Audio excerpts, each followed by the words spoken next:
UK की हुकूमत ने कर दिया है वीज़े की फ़ीसों में इजाफ़ा। जी हाँ, कुछ वीज़े की फ़ीसों में तकरीबन 100% इजाफ़ा किया गया है। इसके अलावा स्टूडेंट वीज़ा हो गया, डिपेंडेंट वीज़ा हो गया और सेटलमेंट का वीज़ा हो गया। इन वीज़ों की फ़ीस में भी तकरीबन 20 से 25 और 30% तक इजाफ़ा किया गया है। आए चल के देखते हैं कि कौन-कौन सी वीज़े फ़ीस हैं जो आपके ऊपर इम्पैक्ट कर सकती हैं और जो लोग यूके जाना चाहते हैं उनके लिए ये बहुत ही अहम खबर है। तो ये है लिस्ट और ये फ़ीस का जो इंक्रीज़ हुई है फ़ीस ये 4 अक्टूबर 2023 से हुई है। टोटल यूके की 11 कैटेगरीज़ हैं वीज़े की। तो मैं आपको बताते चलूँ, सबसे पहले जो कैटेगरी है visa application made outside UK. तो ये जो विज़िट वीज़ा है शॉर्ट अप टू 6 मंथ्स, इसकी फ़ीस में 15% इज़ाफ़ा हो गया है। लॉन्ग वीज़े की फ़ीस में भी 15% इज़ाफ़ा हुआ है, 6% इज़ाफ़ा हुआ है। 5 इयर्स और 10 इयर्स वाले में भी 15% हुआ है और अदर वीज़ा कैटेगरी में 20% इज़ाफ़ा हुआ है। रूट टू सेटलमेंट में भी देखें 20% इज़ाफ़ा हुआ है। अच्छा, उसके बाद बात करते हैं work application made outside the UK. जो भी वर्क एप्लीकेशन है, उसमें देखें इनोवेटर, फाउंडर, मेन एप्लीकेंट और डिपेंडेंट की जो फ़ीस है उसमें 15% इज़ाफ़ा हुआ है। उसके अलावा स्टार्टअप वीज़ा है, उसकी फ़ीस में भी इन्होंने 15% इज़ाफ़ा कर दिया है। ग्लोबल टैलेंट मेन एप्लीकेंट, उसकी फ़ीस में भी 15% इज़ाफ़ा किया गया है। Tier 1 exceptional talent, dependent only, ये जितने भी डिपेंडेंट ओनली है ये देखें सब में 15% किया गया है। उसके अलावा हेल्थ एंड केयर वीज़ा, जो कि पाकिस्तान में आजकल बहुत ज़्यादा चल रहा है, skill worker health and care visa, इसमें भी देखें 15% इज़ाफ़ा किया गया है। उसके बाद बात करते हैं हम स्टूडेंट वीज़े की। तो देखें स्टूडेंट वीज़े में भी तकरीबन 35% इज़ाफ़ा किया गया है। 363 से 490 पे फ़ीस ले गए हैं। चाइल्ड स्टूडेंट की भी फ़ीस में 15% इज़ाफ़ा किया गया है।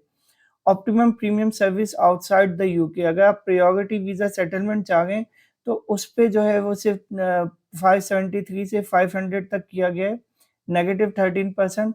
But priority visa non settlement पे 100% फीस बढ़ा दी गई है। ये देखें 250 से 500 पाउंड कर दी गई है। User page visa application service, इस पे 39% का इज़ाफ़ा हो गया है। उसके बाद सुपर प्रायोरिटी सर्विस पे भी 25% का इज़ाफ़ा किया गया है। ये ऑप्शनल प्रीमियम सर्विस है यूके के अंदर। अगर आप यूके के अंदर हैं, तो जो प्रीमियम सर्विसेज़ है उसके भी पैसे लिए गए हैं। उसके बाद work application made in the UK, अगर आप यूके में बैठ के एप्लीकेशन वो फ़ाइल करेंगे, केस अपना फ़ाइल करेंगे इनोवेटर का, उसमें भी 15% है। ग्लोबल टैलेंट में भी 15% है। टियर 1 के जो डिपेंडेंट हैं एक्सेप्शनल टैलेंट के, उस सब में भी देखें 15% है। अब ये देखें ये कितनी सारी कैटेगरीज़ हैं। उसके बाद आते हैं study application made in UK, उसमें कोई चेंजेस नहीं की गई है। Other applications made in UK, leave to remain same है। Leave to enter to person in the UK who are liable to immigration detention, उसमें 20% का इजाफा किया गया है। Indefinite leave to remain, main applicant and dependent, sir ये बहुत important होता है। ILR की एप्लीकेशन होती है, इसको अप्लाई करना होता है इमिग्रेशन से पहले, उसमें भी 20% का इजाफा किया गया है। Travel document, conventional travel document adult के, उसमें 9% इजाफा किया गया है। और चाइल्ड के जो है ट्रैवल डॉक्यूमेंट, उसमें भी 8% का इजाफा किया गया है। फिर बात करते हैं नेचुरलाइजेशन का, जहाँ पे आपको सिटीजनशिप मिलती है, उसके अंदर भी 20% इजाफा किया गया है। Nationality registration as British citizen, इसमें भी 20% इजाफा किया गया है।